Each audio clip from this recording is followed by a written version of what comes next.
Est-ce que Nicolo, tu veux bien nous souhaiter la bonne année, puisque tu as choisi un texte qui n'est pas de moi, mais qui n'est pas de toi, mais qui traite du Nouvel An.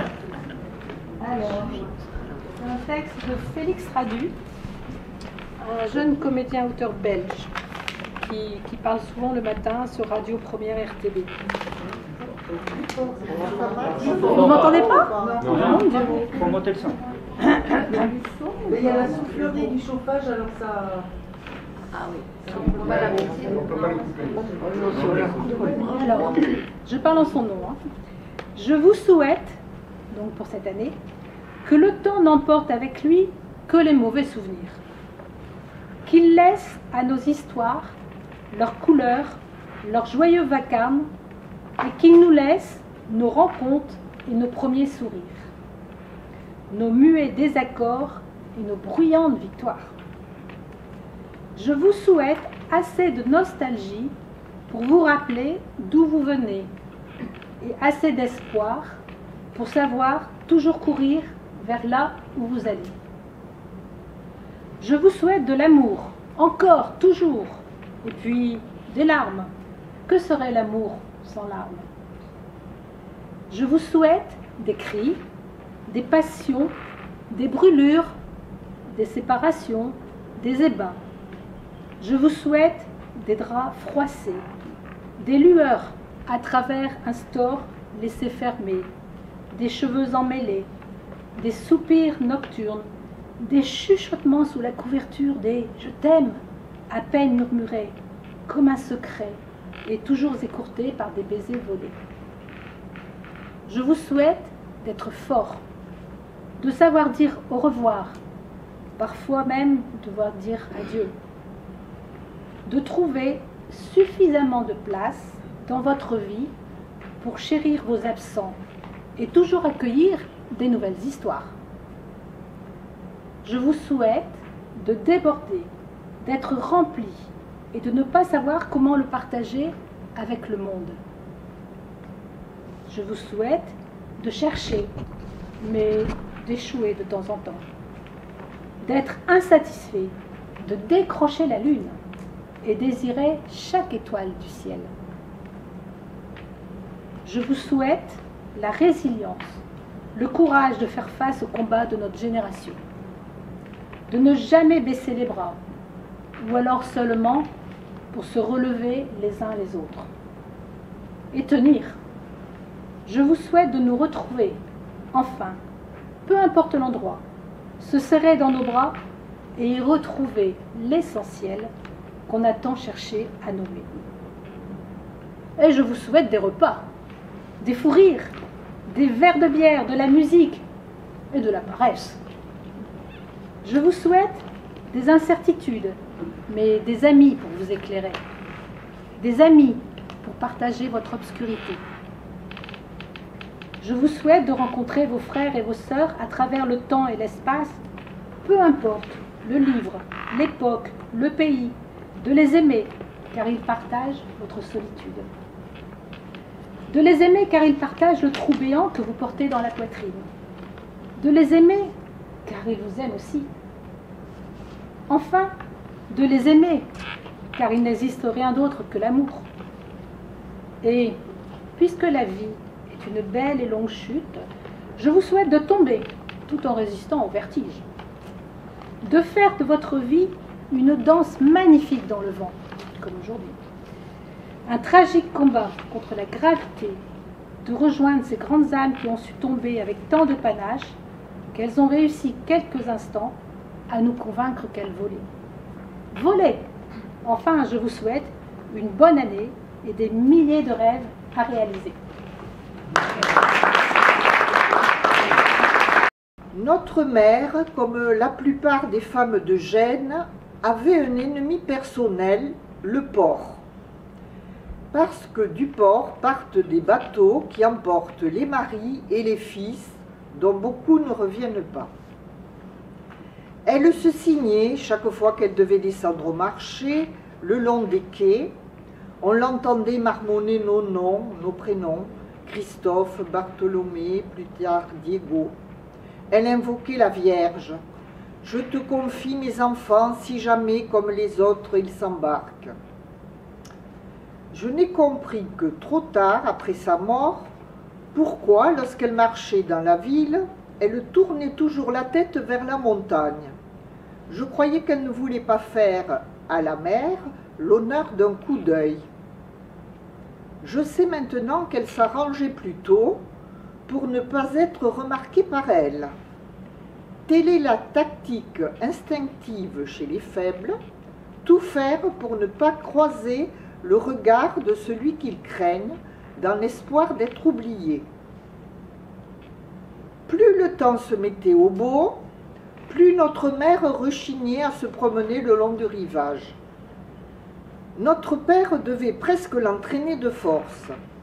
Et quand toute la population s'extasiait devant la Méditerranée, sa couleur azur, ses reflets d'argent, sa transparence, elle hochait la tête et grondait. « Imbécile que vous êtes, trop crédule, trop aveugle. Vous n'avez pas compris que si elle fait la jolie, la douce, c'est pour mieux vous tromper. Un jour, je raconterai la haine des femmes pour la mer. Il est déjà dans la nature des hommes de partir. Pourquoi Dieu sent-il le besoin d'ajouter à cette maladie qui est la leur, la tentation permanente qu'est la mer? Pourquoi a-t-il créé ensemble les hommes et les femmes? Pourquoi leur a-t-il ordonné de procréer ensemble, alors qu'il fabriquait au même moment cette mer maudite, la plus puissante des machines à séparer les couples? Si on ouvrait la tête des femmes qui vivent dans les ports, on trouverait ces colères, ces blasphèmes. Je comprends que les chirurgiens ne se risquent pas à l'opération. Une fois, une seule, notre mère nous a conduits vers son ennemi. Il ventait si violemment que nous ne pouvions avancer que cassés en deux et agrippés les uns aux autres, de peur d'être emportés. Et pas à pas, tant l'air était devenu aussi résistant qu'un mur. Une écume grisâtre avait envahi les quais. Des vagues vertes, plus hautes que des maisons, montaient et remontaient sans cesse à l'assaut des roches de la côte. La jetée ne protégeait plus les bateaux. Ils s'agitaient en tous sens comme un troupeau terrifié. Elle a tendu le bras, pointé l'index. « Vous vouliez voir le vrai visage de la mer. Le voici. Tout le reste est mensonge. »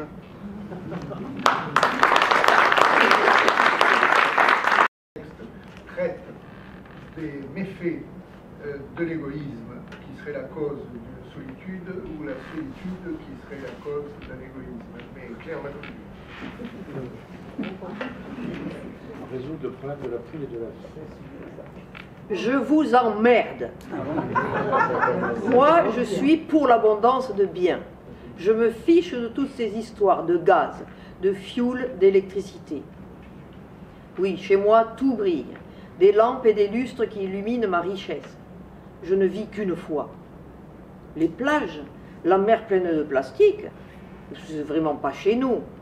Mes voyages, en avion bien sûr, je ne vais pas aller visiter les pays à vélo.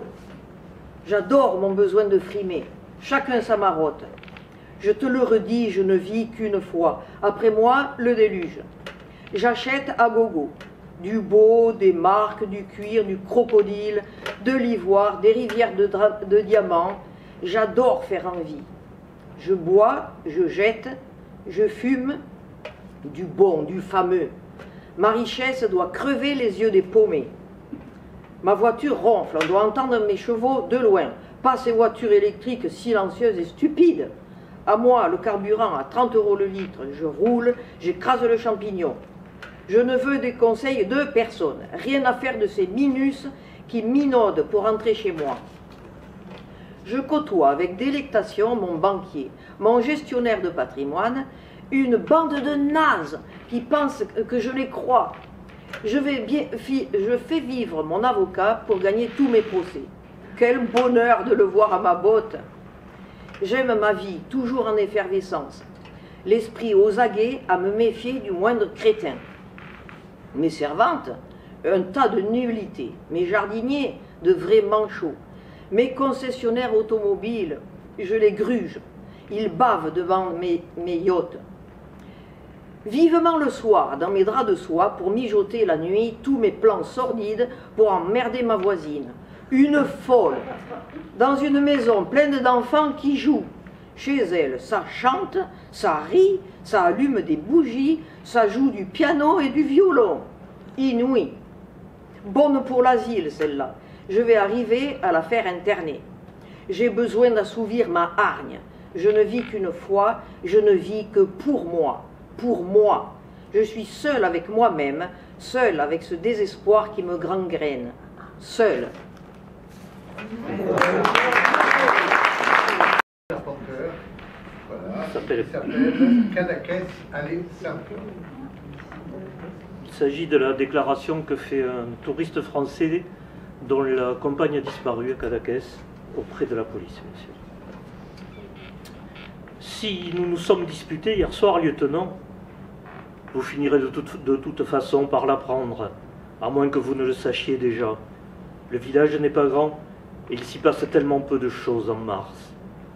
Entre les clients des 3 autres tablés, la serveuse d'Els Pescadors, le patron derrière son comptoir de céramique blanche et bleue, et peut-être même au fond des cuisines le cuistot et le plongeur, il serait étonnant que personne ne se soit fait l'écho, dans le journal parlé du bourg, de 2 Français énervés qui ont haussé le ton au beau milieu de leur crème catalane. Vous le saurez aussi, depuis le temps que nous venons hanter cette côte, de la pointe de sa Figuera au cap des Creus, cela nous arrive souvent. Léa prétend que si nous nous entendons parfaitement sur le futile, choisir un appartement ou une voiture, se marier ou pas, mourir ou pas, sur l'essentiel, tout nous sépare. Hier soir, il s'agissait des tableaux qui tapissent la salle de restaurant, comme on en trouve partout ici, dans les plus humbles foyers, comme dans les charcuteries, et dont on sent qu'ils ont servi à régler des ardoises impayées. Dans ce bureau même, lieutenant, ce clocher orangé qu'un enfant a dû vous laisser pour se faire pardonner un chapardage de sucette au tabac des Portiches. Il est l'œuvre de votre adjoint. Léa, qui est bien plus autorisée que moi, vous le comprendrez, à parler de peinture, dirait sûrement qu'il a su garder une âme d'enfant sous son uniforme austère. Mais c'est précisément de cela qu'il s'agit, lieutenant. Je me suis aventuré hier à qualifier ces marines hôtelières de croûtes, et Léa a aussitôt enfourché les grands chevaux de l'indignation. Il y a autant de souffrance, donc autant de talent, dans un de ces tableaux que dans tout le musée Guggenheim de Bilbao. Qui es-tu pour disposer du thermomètre à évaluer l'authenticité? Qui t'autorise à le glisser entre les fesses des créateurs et à juger de leur degré de génie? Rien que le courage de commencer à créer est estimable. Le résultat n'est peut-être pas ce qu'envoient tes yeux incompétents. Mes yeux, lui ai-je répondu, ne sont pas assez bons pour juger de la dangereuse sincérité des rapins. Soit, à moins que ce ne soit tes propres dessins que tu défendes, à moins que tu ne penses que tes doutes, tes espoirs, tes douleurs sont partagés comme pain de messe par la foule des adorateurs du pinceau, la secte des malades de la couleur. Bien sûr, je ne devrais pas foyer cette blessure. Plus rien alors ne pouvait nous arrêter. Nous allions chauffer des fers rouges, mais en prenant garde de ne pas trop nous y brûler. Simplement pour la beauté du geste polémique, comprenez-vous. Simplement, comme ces escrimeurs qui, depuis longtemps, ne se battent plus pour tuer, mais pour marquer des points sur un tableau que bientôt la pluie efface. Ensuite, lavés par cet orage, nous sommes allés sur la plage, devant les barques remontées pour la nuit sur le sable. Nous avons fait des ricochets dans le sillage de lumière que la lune traçait entre nous et le bout du monde, tout en récitant du Lorca, tirando limones al agua, n'est-ce pas?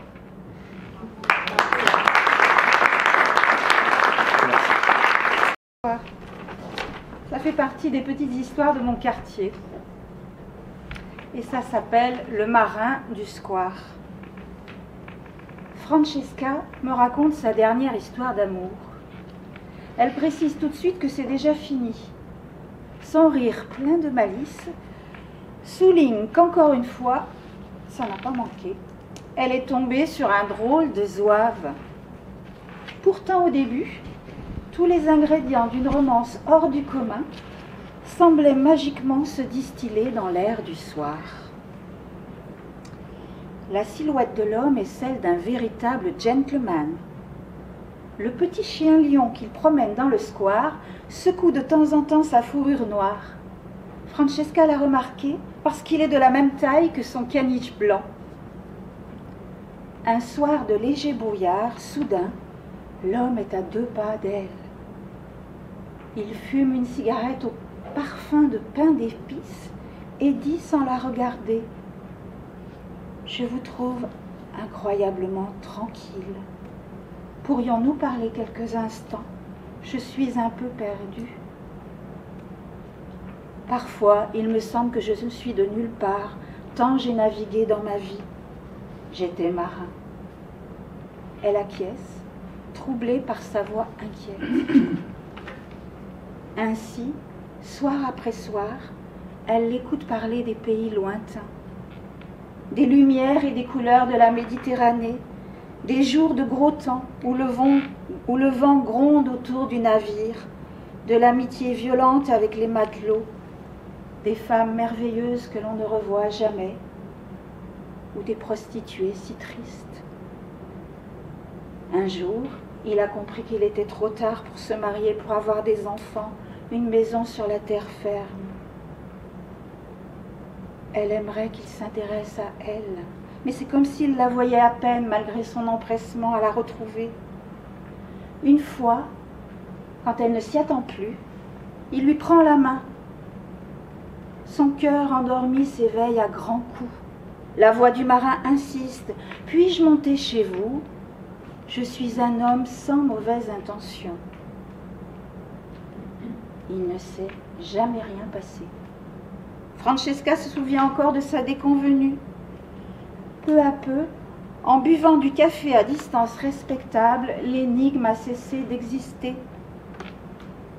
Il était revenu vivre chez ses parents, dans la chambre de son enfance. Il appelait sa mère le capitaine et tremblait devant ses colères. Francesca le mit dehors une nuit où il refusait de plus de lui donner son adresse. De temps à autre, il revient au square prendre de ses nouvelles, la courtiser quelques minutes, mais le charme est rompu.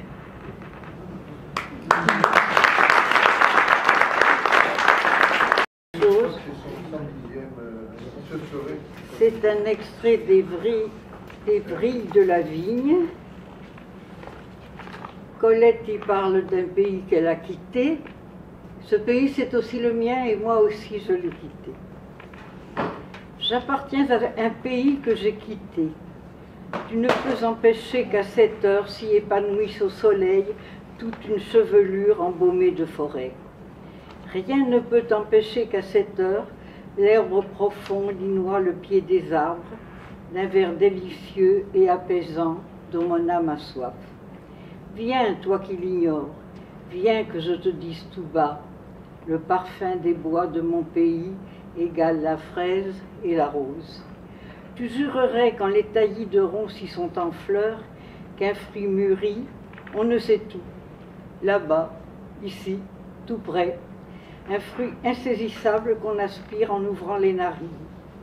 Tu jurerais, quand l'automne pénètre et meurtrit les feuillages tombés, qu'une pomme trop mûre vient de soir. Et tu la cherches, et tu la flaires, ici, là-bas, tout près. Et si tu passais en juin entre les prairies fauchées, à l'heure où la lune ruisselle sur les meules rondes qui sont les dunes de mon pays, tu sentirais à leur parfum s'ouvrir ton cœur.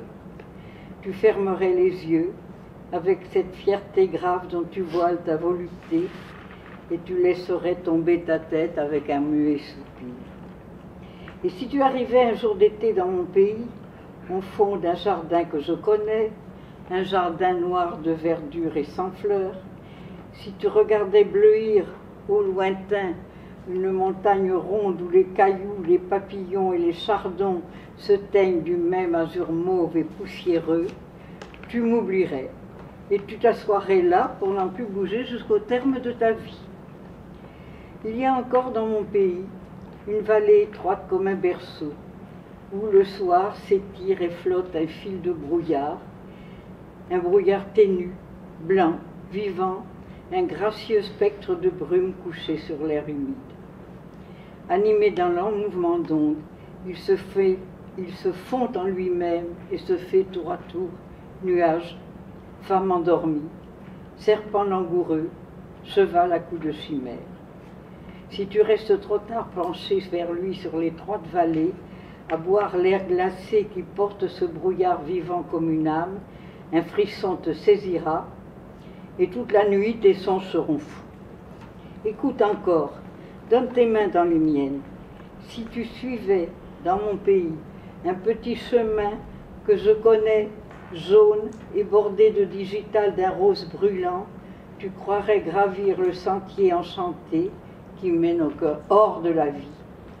Le chant bondissant des frelons fourrés de velours t'y entraîne et bat à tes oreilles comme le sang même de ton cœur, jusqu'à la forêt, là-haut où finit le monde. C'est une forêt ancienne, oubliée des hommes, et toute pareille au paradis. Écoute bien, car, comme te voilà pâle et les yeux grands, que t'ai-je dit? Je ne sais plus. Je parlais de mon pays pour oublier la mer et le vent. Te voilà pâle avec des yeux jaloux, tu me rappelles à toi, tu me sens si lointaine. Il faut que je refasse ce chemin, il faut qu'une fois encore j'arrache de mon pays toutes mes racines qui saignent. Me voici, de nouveau je t'appartiens, je ne voulais qu'oublier le vent et la mer. J'ai parlé en songe, que t'ai-je dit? Ne le crois pas, je t'ai parlé sans doute d'un pays de merveilles, où la saveur de l'air enivre. Ne le crois pas, n'y va pas, tu le chercherais en vain. Tu ne verrais qu'une campagne un peu triste, qu'assombrissent les forêts, un village paisible et pauvre, une vallée humide, une montagne bleuâtre et nue, qui ne nourrit même pas les chèvres.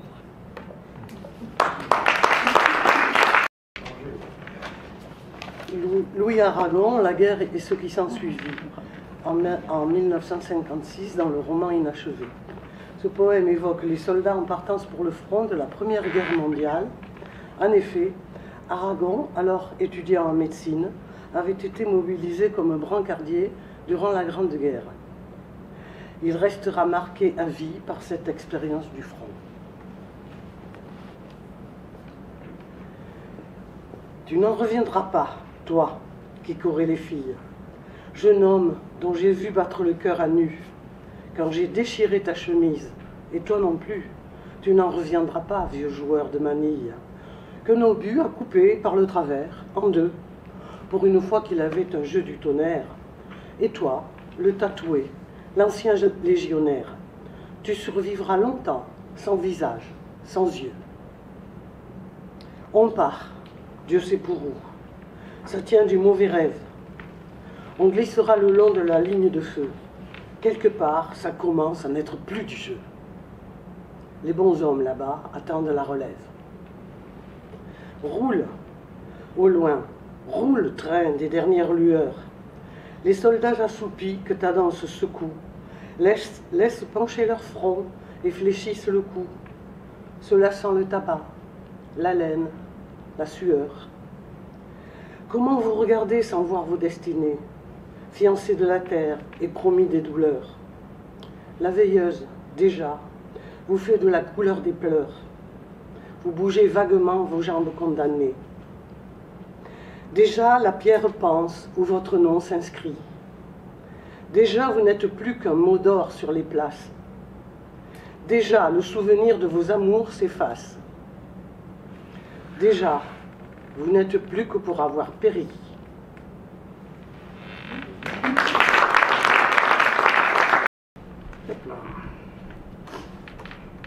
L'enfant aux yeux bleus.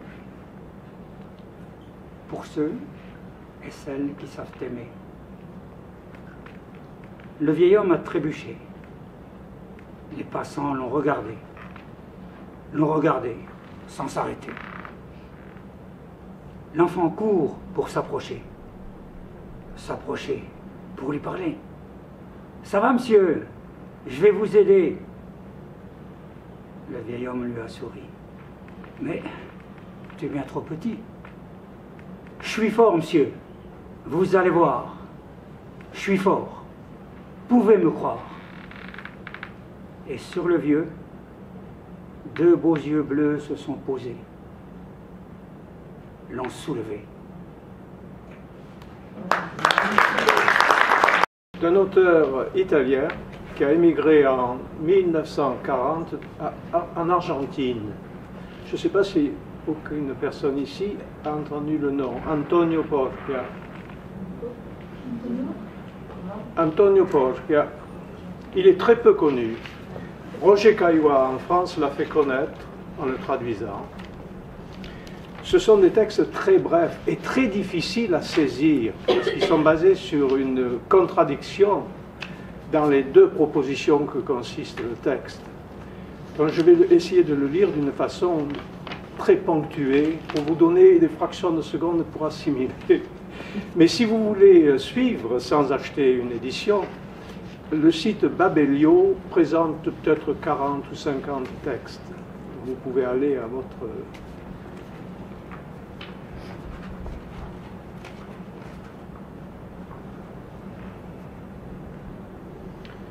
On a cessé de te tromper, non de t'aimer, et il te semble qu'on a cessé de t'aimer.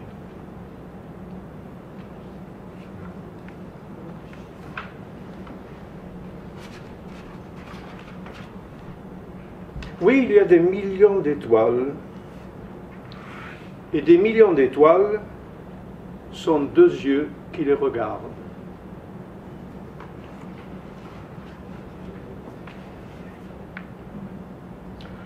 On te dira que tu fais fausse route si tu suis ta route.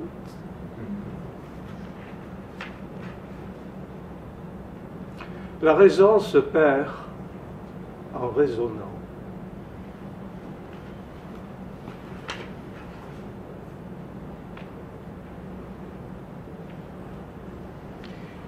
Y aurait-il cet éternel besoin de chercher si le trouver existait?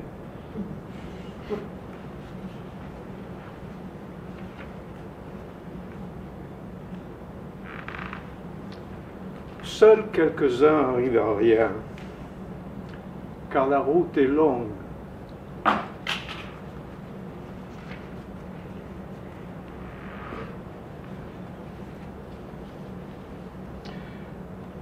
Là où nous avons mis quelque chose, nous croyons toujours qu'il y a quelque chose, même s'il n'y a rien.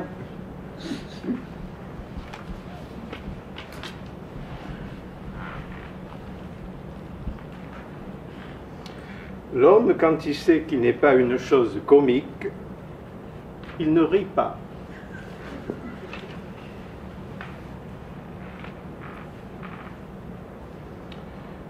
Tu es pour autant qu'on a besoin de toi, non pour autant que tu es.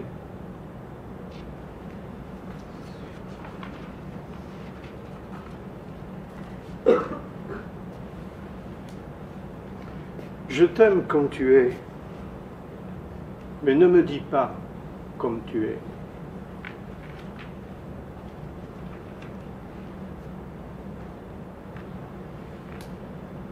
Ce que je t'ai donné, je le sais. Ce que tu as reçu, je ne le sais pas.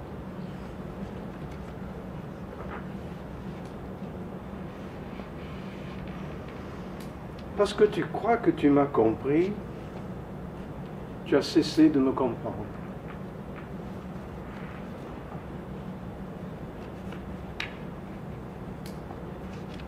Être avec quelqu'un d'authentique est presque un miracle.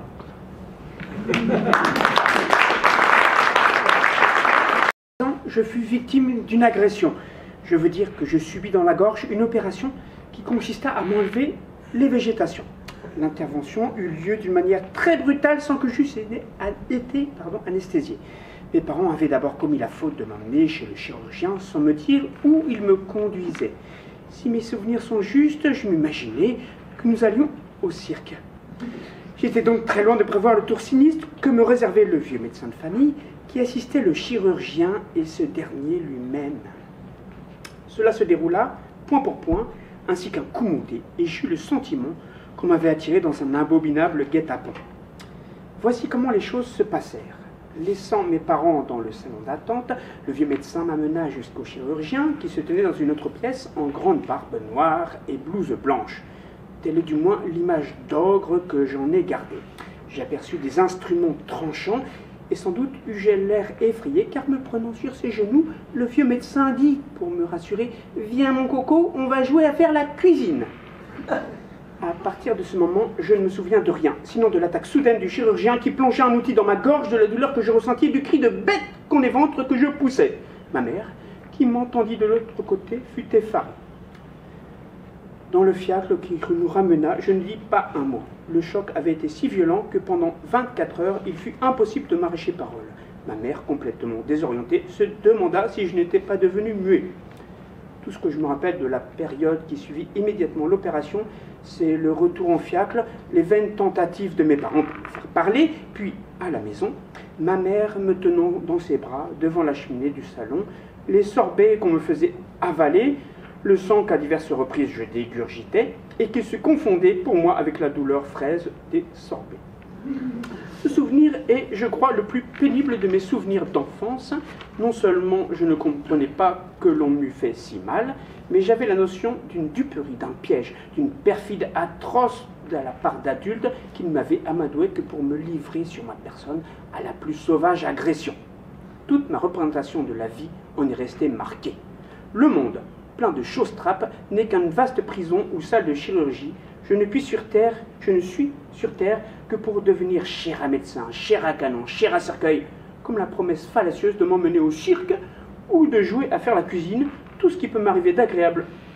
Attendant n'est qu'un leurre, une façon de me dorer la pilule pour me conduire plus sûrement à l'abattoir où tôt ou tard je dois être mené.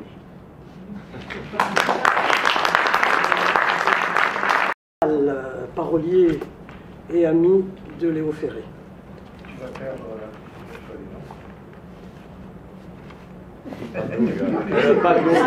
C'est pas grave. Hop. Donc, ça s'appelle Monsieur William. Ça a été écrit par Jean-Roger Caussimon en 1950.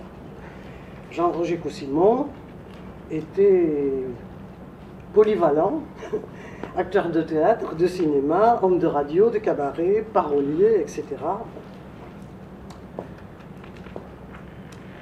C'était vraiment un employé modèle, Monsieur William. Toujours exact et toujours plein de zèle, Monsieur William. Il arriva jusqu'à la quarantaine sans Freuden, sans le moindre petit drame. Mais un beau soir du mois d'août, il faisait si beau, il faisait si doux, que M. William s'en alla, flânait droit devant lui, au hasard, et voilà. Monsieur William, vous manquez de tenue. Qu'alliez-vous faire dans la 13e avenue? Et il rencontra une fille bien jeunette, Monsieur William. Il lui paya un bouquet de violettes, Monsieur William. Il l'entraîna à l'hôtel de la Pègre. Mais un nègre a voulu prendre la femme. Monsieur William, hors de lui a donné des coups de parapluie.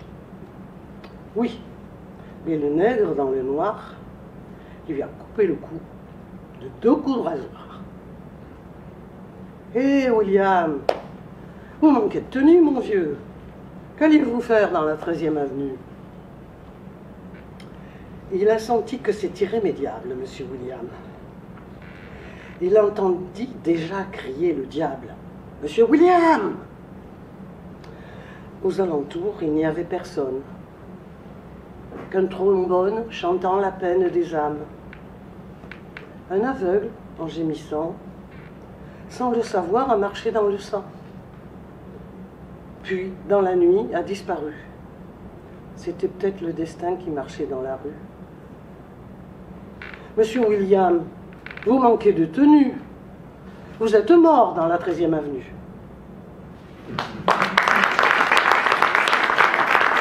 J'ai perdu mon papier. Alors, ça s'appelle l'Oasis. Fort. L'Oasis. Il y a ici un espace, un jardin. Je m'y tiens de plus en plus. Il est peuplé de fruits et de lueurs, de rébus à déchiffrer. Nous nous tenons dans les bras l'un de l'autre, le jardin et moi, sauvages et posés, loin des faux désordres. Ici, je peux puiser de l'eau pour laver les milliers de larmes fantômes versées. Je peux puiser de l'air pour souffler sur les cendres et les faire s'envoler encore plus haut, encore plus loin.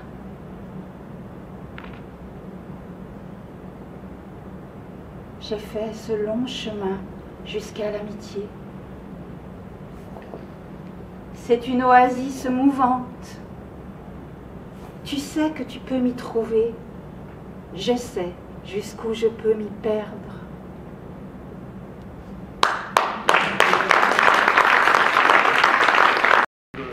Dans le thème qui fait peur, il y a des passages qui peuvent faire peur.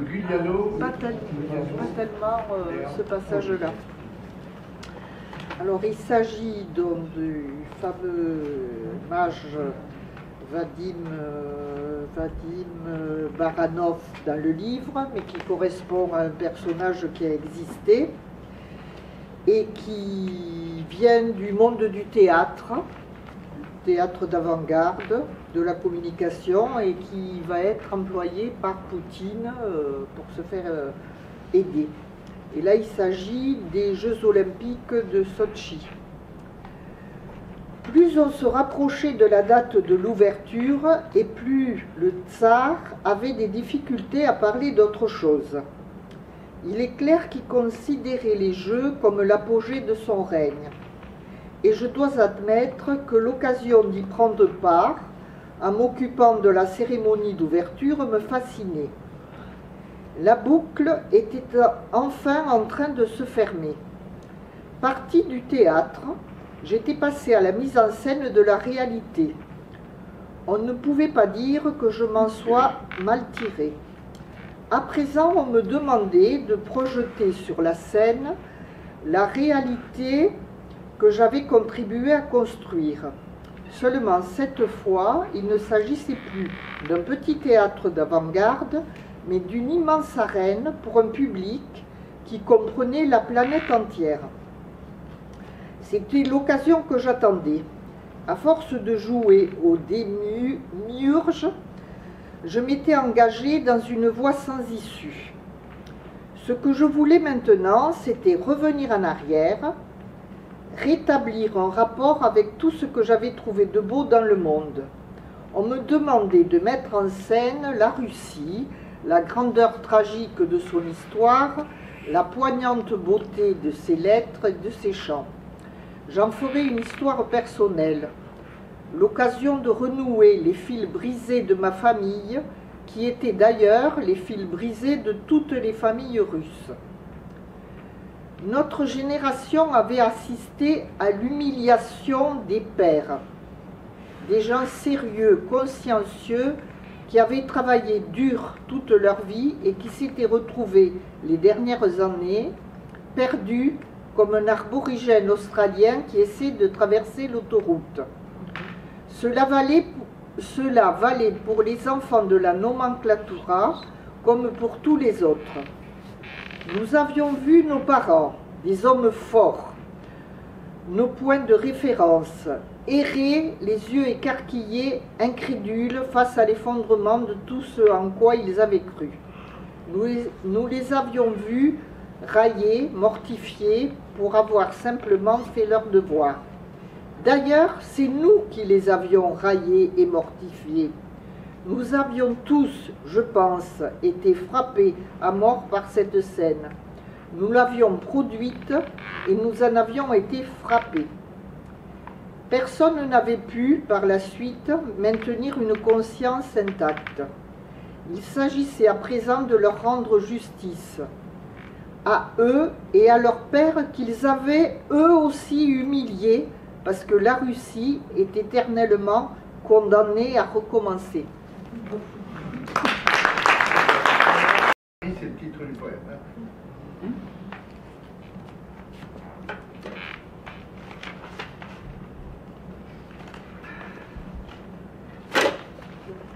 On ne va pas plus bas.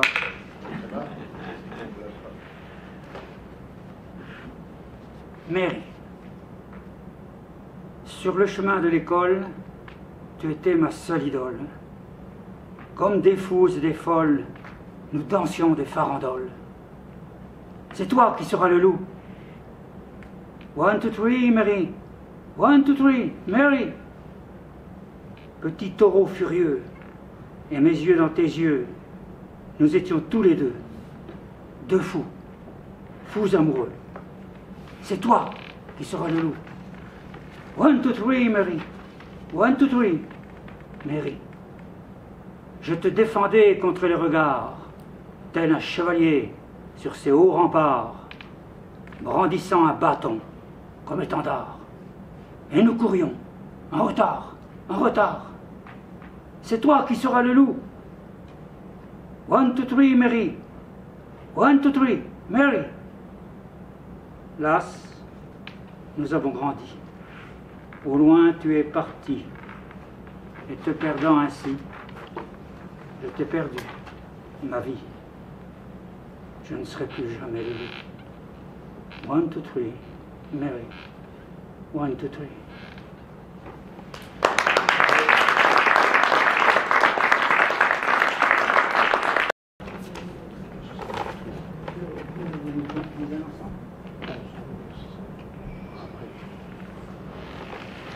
J'ai eu 20 ans, bientôt 30. Les 40 ont suivi, aussi les 50, avec quelques unités pour perturber les comptes. J'ai lu des magazines qui parlaient de mes rides, de bouchers qui taillaient dans les bides, et remontaient des seins à la file, comme dans les usines pour les automobiles. Rester jeune, peu importe le prix. Info, intox, il paraît même que le botox. Alors moi, là, je dis stop. Remonter le temps, avoir encore 20 ans, ça va pas, non. Tu sais quoi? J'ai pas le temps. Demain, dans un mois, dans un an, j'irai me balader, pas très loin sur la plage. Je ramasserai des galets arrondis, que je colorierai aux couleurs du bonheur. Je lirai des légendes, écouterai des contes, et puis les offrirai à qui voudra entendre. Je me ferai des amis au hasard, sur la toile, dans la rue, même au bar. On discutera jusqu'au bout de la nuit, de la vie, de l'amour, mais de la mort aussi. Demain, dans un mois, dans un an, j'aurai les bras câlins de mes petits-enfants, à mon cou enroulé pour mieux me protéger. Mes enfants seront là et nous nous sourirons, heureux d'avoir su traverser, sans sombrer, les tempêtes, les naufrages et puis quelques orages. Il m'arrivera encore de chanter, de danser, de me régaler de gâteaux, de bonbons, de petits plats mijotés, sans penser au kilo ou bien à ma santé. Demain, dans un mois, dans un an, je sortirai la nuit avec tous les hiboux et verrai le soleil sur la mer se lever. Je marcherai longtemps en goûtant le silence. J'aimerai les odeurs de la mousse en automne, du foin en été, le chant des cigales, le soleil brûlant. J'écouterai toujours le malheur qui se plaint. J'éprouverai encore les bouffées de colère face à la bêtise et à la haine étalée. Jamais ni l'injustice, ni l'infamie, je n'accepterai, et lèverai en l'air mon poing avec rage. Demain, dans un mois, dans un an, et si la mort survient, car elle survient toujours, la garce, elle me trouvera debout, occupée et ridée.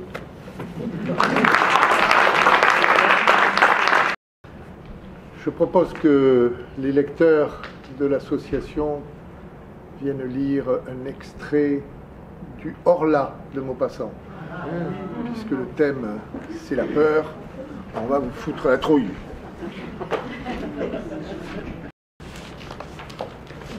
J'ai un peu de fièvre depuis quelques jours. Je me sens souffrant, ou plutôt je me sens triste. D'où viennent ces influences mystérieuses qui changent en découragement notre bonheur et notre confiance en détresse? On dirait que l'air invisible, est plein d'inconnaissables puissances dont nous subissons les voisinages mystérieux. Je m'éveille plein de gaieté avec des envies de chanter dans la gorge. Pourquoi?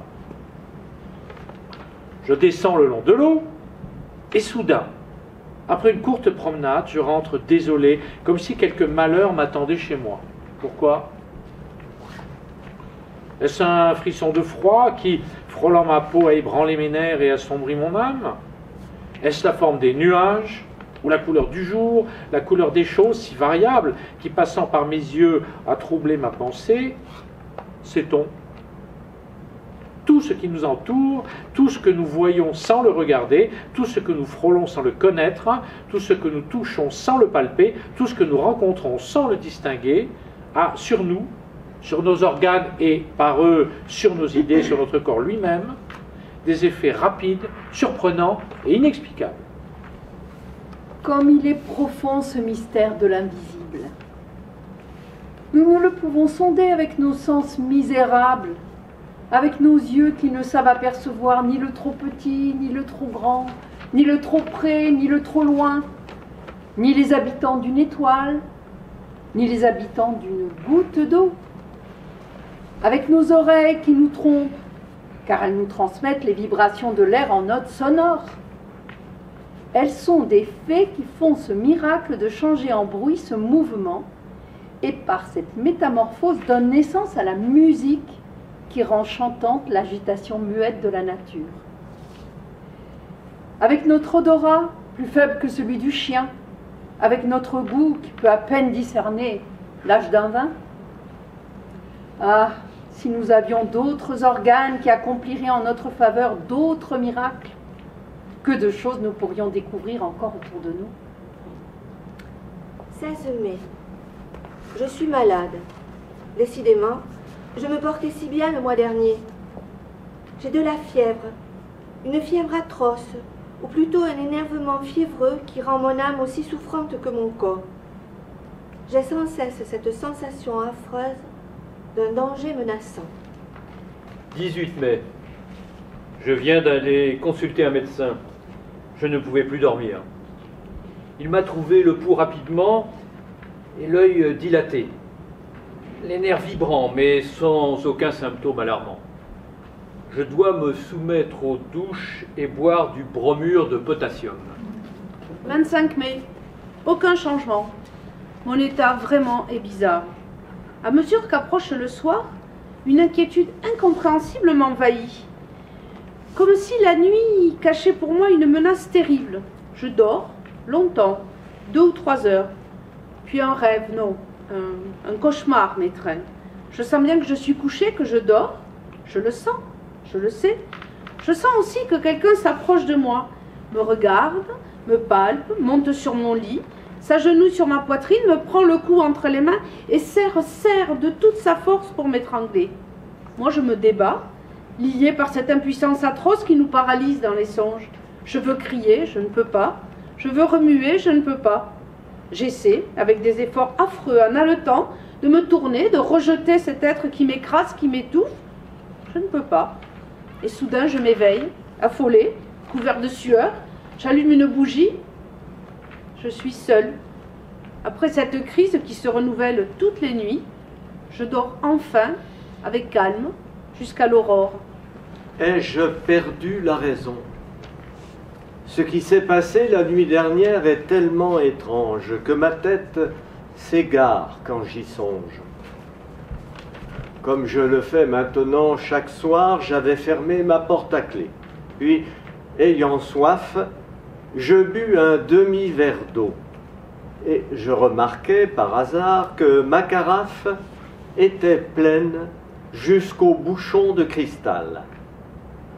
Je me couchai ensuite et je tombais dans un de mes sommeils épouvantables, dont je fus tiré au bout de 2 heures environ par une secousse plus affreuse encore. Figurez-vous un homme qui dort, qu'on assassine et qui se réveille avec un couteau dans le poumon et qui râle couvert de sang et qui ne peut plus respirer et qui va mourir et qui ne comprend pas. Voilà. Ayant enfin reconquis ma raison, j'eus soif de nouveau. J'allumai une bougie et j'allai vers la table où était posée ma carafe. Je la soulevai, en la penchant sur mon verre, rien ne coula. Elle était vide. Elle était vide complètement. D'abord, je n'y compris rien. Puis tout à coup, je ressentis une émotion si terrible que je dus m'asseoir, ou plutôt que je tombai sur une chaise. Puis je me redressai d'un saut pour regarder autour de moi, puis je me rassis, éperdu d'étonnement et de peur, devant le cristal transparent. Mes mains tremblaient. On avait donc bu cette eau. Qui? Moi? Moi, sans doute. Ce ne pouvait être que moi. Alors j'étais somnambule. Je vivais, sans le savoir, cette double vie mystérieuse qui fait douter qu'il y a 2 êtres en nous. Ou si un être étranger, inconnaissable et invisible, anime par moments, quand notre âme est engourdie, notre corps captif qui obéit à cet autre, comme à nous-mêmes, plus qu'à nous-mêmes. Qui comprendra mon angoisse abominable? Qui comprendra l'émotion d'un homme sain d'esprit, bien éveillé, plein de raison, et qui regarde épouvanté, à travers le verre d'une carafe, un peu d'eau disparue pendant qu'il a dormi. Et je restai là jusqu'au jour, sans oser regagner mon lit. 6 juillet. Je deviens fou. On a encore bu toute ma carafe cette nuit. Ou plutôt, je l'ai bu. Mais est-ce moi? Est-ce moi? Qui serait-ce? Qui? Oh mon Dieu, je deviens fou. Qui me sauvera?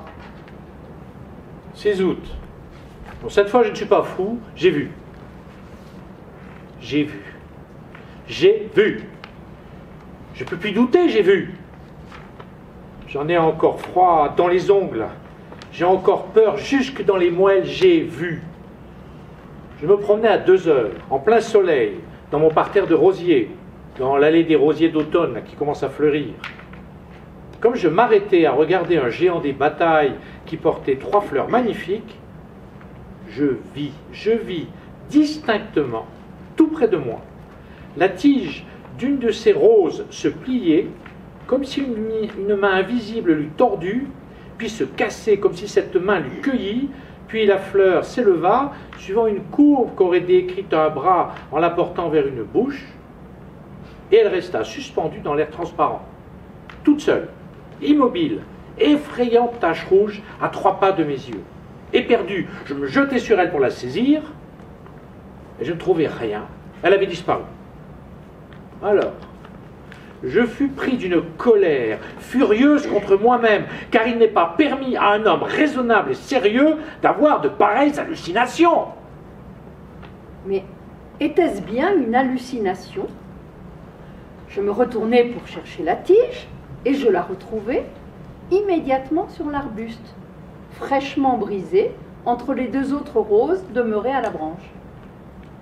Alors, je rentrais chez moi l'âme bouleversée, car je suis certain maintenant, certain, comme de l'alternance des jours et des nuits, qu'il existe près de moi un être invisible, qui se nourrit de lait et d'eau, qui peut toucher aux choses, les prendre et les changer de place, doué par conséquent d'une nature matérielle, bien qu'imperceptible pour nos sens, et qui habite comme moi sous mon toit. C'est tout. J'ai dormi tranquille. Il a bu l'eau de ma carafe, mais n'a point troublé mon sommeil. Je me demande si je deviens fou. Oh, je me rappelle à présent les paroles du moine du Mont-Saint-Michel. Est-ce que nous voyons la 100 millième partie de ce qui existe? Tenez, voici le vent qui est la plus grande force de la nature, qui renverse les hommes, abat les édifices, déracine les arbres, soulève la mer et en montagne d'eau, détruit les falaises et jette au brisant les grands navires. Le vent qui tue, qui souffle, qui siffle, qui gémit, qui mugit. L'avez-vous vu? Et pouvez-vous le voir? Il existe pourtant. Et je songeais encore, mon œil est si faible, si imparfait, qu'il ne distingue même point les cordures s'ils sont transparents comme le verre. Qu'une glace sans teint barre mon chemin, je me jette dessus, comme l'oiseau entré dans une chambre se casse la tête aux vitres. 1000 choses, en outre, le trompent et l'égarent. Quoi d'étonnant alors, à ce qu'il ne sache point apercevoir un corps nouveau que la lumière traverse. Un être nouveau? Pourquoi pas? Pourquoi pas un de plus? Pourquoi pas aussi d'autres arbres aux fleurs immenses, éclatantes et parfumant des régions entières? Pourquoi pas d'autres éléments que le feu, l'air, la terre et l'eau? Qu'ai-je donc? C'est lui, le hors-là qui me hante et qui me fait penser ses folies. Il est en moi, il devient mon âme, je le tuerai. Je le tuerai. Je l'ai vu. Je me suis assis hier soir à ma table et je fis semblant d'écrire avec une grande attention. Je savais bien qu'il viendrait rôder autour de moi, tout près, si près que je pourrais peut-être le toucher, le saisir. Et alors j'aurais la force des désespérés, j'aurais mes mains, mes genoux, ma poitrine, mon front, mes dents, pour l'étrangler, l'écraser, le mordre, le déchirer. Et je le guettais, avec tous mes organes surexcités. J'avais allumé mes 2 lampes et les 8 bougies de ma cheminée, comme si j'eusse pu, dans cette clarté, le découvrir. En face de moi, mon lit. Un vieux lit de chêne à colonnes. À droite, ma cheminée. À gauche, ma porte fermée avec soin, après l'avoir longtemps laissée ouverte, afin de l'attirer. Derrière moi, une très haute armoire à glace qui me servait chaque jour pour me raser, pour m'habiller, et où j'avais coutume de me regarder, de la tête aux pieds, chaque fois que je passais devant. Donc je faisais semblant d'écrire pour le tromper, car il m'épiait lui aussi. Et soudain, je fus certain qu'il lisait par-dessus mon épaule, qu'il était là, frôlant mon oreille. Je me dressai, les mains tendues, en me tournant si vite que je faillis tomber. Eh bien, on y voyait comme en plein jour, et je ne me vis pas dans la glace. Elle était vide, claire, profonde, pleine de lumière. Mon image n'était pas dedans. J'étais en face, moi. Je voyais le grand verre limpide de haut en bas. Et je regardais cela avec des yeux affolés. Et je n'osais plus avancer. Je n'osais plus faire un mouvement, sentant bien pourtant qu'il était là, mais qu'il m'échapperait encore. Lui, dont le corps imperceptible avait dévoré mon reflet.